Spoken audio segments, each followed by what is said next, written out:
दोस्तों हरियाणा में हर साल देखा जाए तो हजारों की तादाद में स्टूडेंट्स एडमिशन लेते हैं जो कि हरियाणा से बिलोंग नहीं करते हैं। आप यूपी से हैं, आप बिहार से हैं, कहीं से भी आप ऐसी जगह से हैं जो कि काफी दूर है हरियाणा से। अब आपने बीएड में एडमिशन ले लिया है और एडमिशन तो लिया आपने, पर आप यहाँ पे क्लास लगाने नहीं आओगे। आप क्लासेस लगाने के लिए यहाँ पे नहीं आओगे, रेगुलर आप कॉलेज में नहीं पढ़ रहे हो। एडमिशन लेने के बाद क्या क्या समस्याएं आपके साथ में हो सकती है, आज उसी के बारे में चर्चा करेंगे। क्योंकि एडमिशन जब आप लेते हो तब तक सब कुछ ठीक है। कॉलेज ने बोला क्लासेस मत लगाना, ठीक है। कॉलेज ने बोला फीस इतने देना, वो भी ठीक है। कॉलेज ने बोला स्टडी मटेरियल हम देंगे आपको। ये सब चीजें आगे जाकर बदल जाती है। कई बार कॉलेज वाले आपको परेशान करते हैं। हर साल हमारे पास तो बहुत सारे स्टूडेंट्स के व्हाट्सएप आते हैं कि ये कॉलेज वाला हमें इस तरह से परेशान कर रहा है। हालांकि हमने पहले भी हरियाणा से जो आप बीएड करते हो उसमें क्या क्या सावधानियां लेनी चाहिए बहुत सारी वीडियोस बनाई है। और आज के अपने इस वीडियो के माध्यम से हम बात करेंगे कि एडमिशन लेने के बाद क्या क्या प्रिकॉशंस, क्या क्या सावधानियां आपको बरतनी है, क्या है वो 5 बातें। ज्यादा कुछ जानने के लिए दोस्तों बने रहिए हमारे। नमस्कार दोस्तों, फिर एक बार स्वागत करता हूं आप सभी का अपने इस यूट्यूब चैनल पर जिसका नाम है यूनिवर्सिटी इंडिया और मेरा नाम है वीरेंद्र वर्मा। दोस्तों बीएड में आपने एडमिशन लिया है हरियाणा से, किसी भी यूनिवर्सिटी से आपने एडमिशन लिया हो, हरियाणा में बहुत सारी यूनिवर्सिटीज है, या फिर आपने चौधरी चरण सिंह यूनिवर्सिटी से भी एडमिशन लिया हो जो यूपी में है, या कोई भी ऐसी यूनिवर्सिटी जहां से आप नॉन अटेंडिंग कर रहे हैं, तो आपके साथ जो समस्याएं होती हैं उन्हीं 5 समस्याओं के बारे में आज बात करेंगे। सबसे पहली समस्या जो अक्सर देखी गई है, दोस्तों आपने अगर एडमिशन लिया है किसी भी कंसल्टेंट के थ्रू, कोई भी कंसल्टेंट है, कोई भी एजेंट है, कोई भी इंस्टीट्यूट वाला है, उसके थ्रू आपने एडमिशन लिया है, तो मेरी ये आपको एक एडवाइस है कि आपको उसकी सिर्फ उसे कंसल्टेंसी देनी चाहिए। वो कंसल्टेंसी कितनी भी हो सकती है, वो डिपेंड करता है 5,000, 10,000, 20,000, 25,000, 50,000, वो डिपेंड करता है कि आपकी कंसल्टेंट से क्या बात हुई। तो जो उसकी कंसल्टेंसी है सिर्फ आप उसको उसकी कंसल्टेंसी दें और बाकी पूरी की पूरी जो फीस है वो कॉलेज के अकाउंट में ही आप डालें, वरना आपके साथ समस्या हो सकती है। क्योंकि जब एडमिट कार्ड का नंबर आता है फर्स्ट ईयर में, जब एडमिट कार्ड बढ़ते हैं तो वहाँ कॉलेज के पास उसकी फीस नहीं पहुँचती, आपका एडमिट कार्ड आपको नहीं मिलता और आपको परेशानियां होती है। और आपको एडमिट कार्ड लेने के लिए कई बार आपको फीस दोबारा भी देनी पड़ जाती है, क्योंकि वहाँ तक फीस पहुँचती नहीं। ये बात आप बिल्कुल ध्यान रखें, वरना आपके साथ समस्या होगी। दोस्तों आप किसी भी यूनिवर्सिटी के कोई भी डॉक्यूमेंट्स वेरीफाई करवाना चाहते हैं, वेरिफिकेशन के काफी सारे प्रोसेस होते हैं, पर जैसा मैं हमेशा अपनी वीडियोस के माध्यम से बोलता हूं कि आरटीआई एक बहुत अच्छा ऑप्शन होता है। गवर्नमेंट प्रोसेस के थ्रू आपके डॉक्यूमेंट्स वेरीफाई हो जाते हैं, फिर भी आप चाहें तो सीधा यूनिवर्सिटी से ही वेरीफाई करवा सकते हैं। यूनिवर्सिटीज अपनी वेबसाइट पर डिटेल डाल के रखती हैं, या फिर आरटीआई लगवाएं, इसमें हम आपकी मदद कर सकते हैं। और अगर कोई भी डॉक्यूमेंट किसी भी यूनिवर्सिटी से आपने लिए हैं, अब फर्दर डॉक्यूमेंट्स आप निकालना चाहते हैं, माइग्रेशन डिग्री, एलओआर, ट्रांसक्रिप्ट कुछ भी निकालना चाहते हैं और आप यूनिवर्सिटी से बहुत दूर हैं, आप हेल्पिंग हैंड चाहते हैं, तो हो सकता है इसमें भी हम आपकी कोई मदद कर सकें।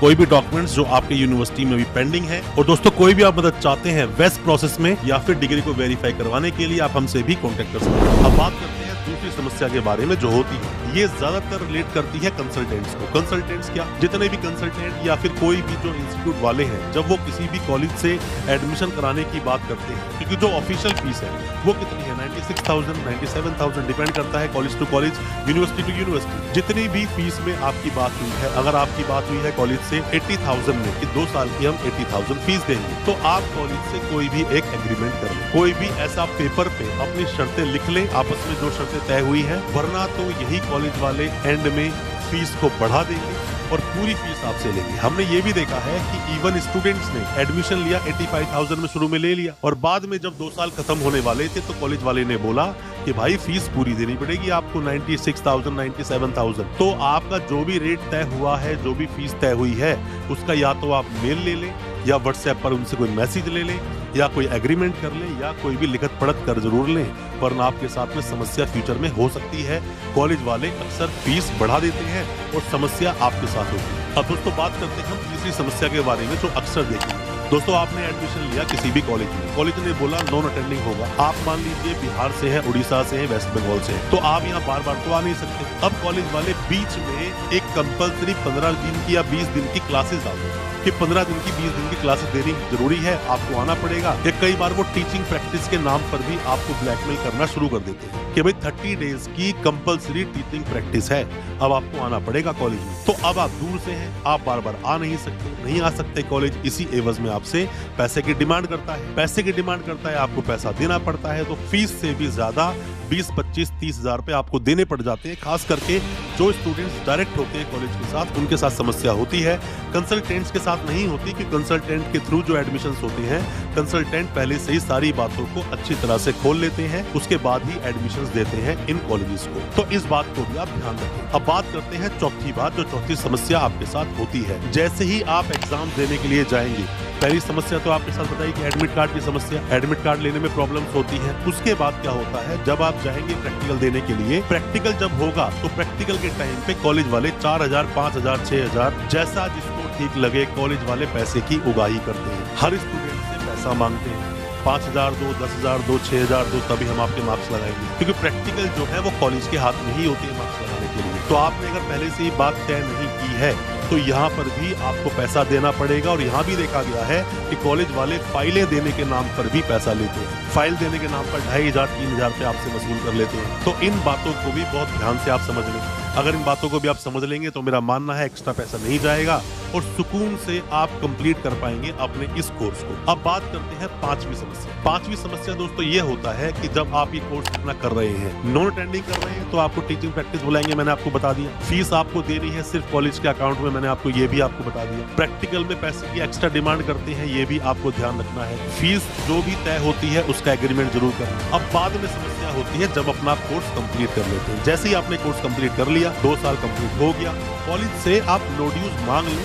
नो ड्यूज मांग लेंगे, कोई हर्ज नहीं है इसमें। नो ड्यूज रखने की मेरी कोई भी फीस बकाया नहीं है, क्योंकि अब ये खेल खेलते हैं जब डिग्रियां आती हैं। डिग्रियां कहाँ आती हैं? सीधा कॉलेज के पास आती है। अब आप डिग्री लेने जाते हो तो भी ये 3-4 हजार, 5,000 रुपए एक स्टूडेंट से डिग्रियां देने के नाम पर वसूल कर लेते हैं, या फिर आपका कोई ना कोई ड्यूज दिखा देंगे कि देखो आपका 13,000 रुपए का ड्यूज है, देखो 15,000 का ड्यूज है, आपकी फीस नहीं आई थी, आपने फीस तो दी थी बट वो फीस रह गई थी, तो ऐसे में फीस फिर से लेंगे। मैं तो आपसे यही कहूंगा कि आप किसी भी कॉलेज में एडमिशन लें, चीजों को मेल पर कोऑर्डिनेट कर लें, व्हाट्सएप पर कोऑर्डिनेट कर लें, हो सके तो नो ड्यूज मांग लें, आपके लिए बेहतर होगा। वरना आपके साथ समस्या ये कॉलेज आपके साथ फ्यूचर में करेंगे। और किसी भी स्टूडेंट के साथ कोई भी समस्या है, कोई भी प्रॉब्लम है, एडमिशन के लिए देख रहा है, अच्छे कॉलेज जानना चाहता है, या कोई भी चीज आप पूछना चाहते हो, दिए गए नंबर पर व्हाट्सएप कर सकते हैं, या फिर आप कमेंट बॉक्स में अपने सवालों को पूछ सकते हैं। हम आपको रिप्लाई जरूर करेंगे। हो सकता है हमारे किसी रिप्लाई से आपको कोई मदद हो सके। दोस्तों, अच्छा लगा आज का वीडियो, चैनल को सब्सक्राइब करना बिल्कुल ना भूलें, साथ में लगा बेल आइकन जरूर दबा दें, ताकि इसी तरह की जो एजुकेशनल वीडियोस आपके लिए बनाते हैं वो आप तक पहुंच सके सबसे पहले। बहुत बहुत शुक्रिया दोस्तों, धन्यवाद हमारे इस वीडियो के साथ बने रहने।